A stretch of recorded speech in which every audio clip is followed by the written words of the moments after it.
This program is brought to you by PennyMac TPO. Visit tpo.pennymac.com to learn more about becoming a partner and starting your journey to greatness.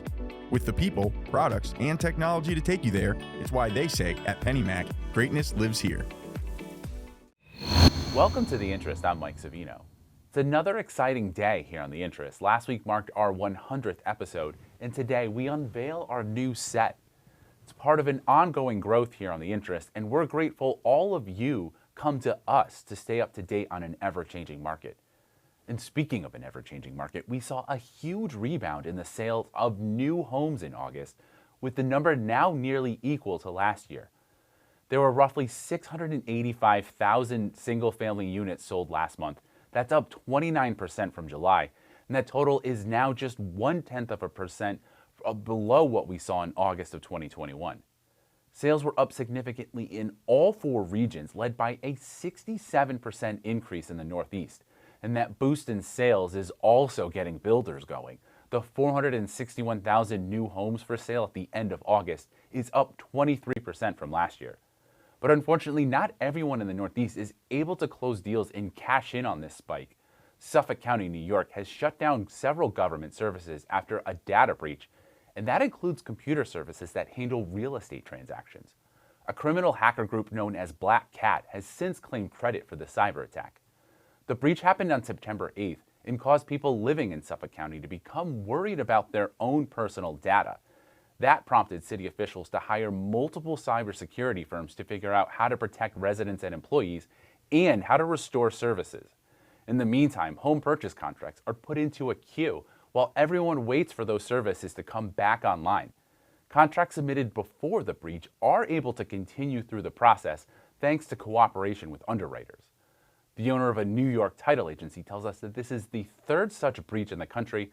The last one was in Maryland, and it took 45 days to restore services. Coming up, we want your help finding the next generation of industry leaders. Don't miss the largest regional mortgage show in the nation. The New England Mortgage Expo returns to Mohegan Sun in Connecticut, January 12th and 13th. See us at www.nemortgageexpo.com. Start your year with the best connections in the industry.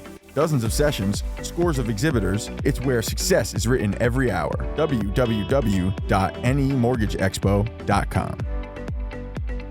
Welcome back. It seems like metros that saw the biggest price jumps in the pandemic are now facing the biggest market corrections. A new report from Redfin shows that the pandemic hotspots on the West Coast are cooling the fastest, while East Coast and Midwest metros are holding strong. Redfin says that the market is cooling off all over the country, but metros in Illinois, upstate New York, and right here in Connecticut are seeing less of a drop-off.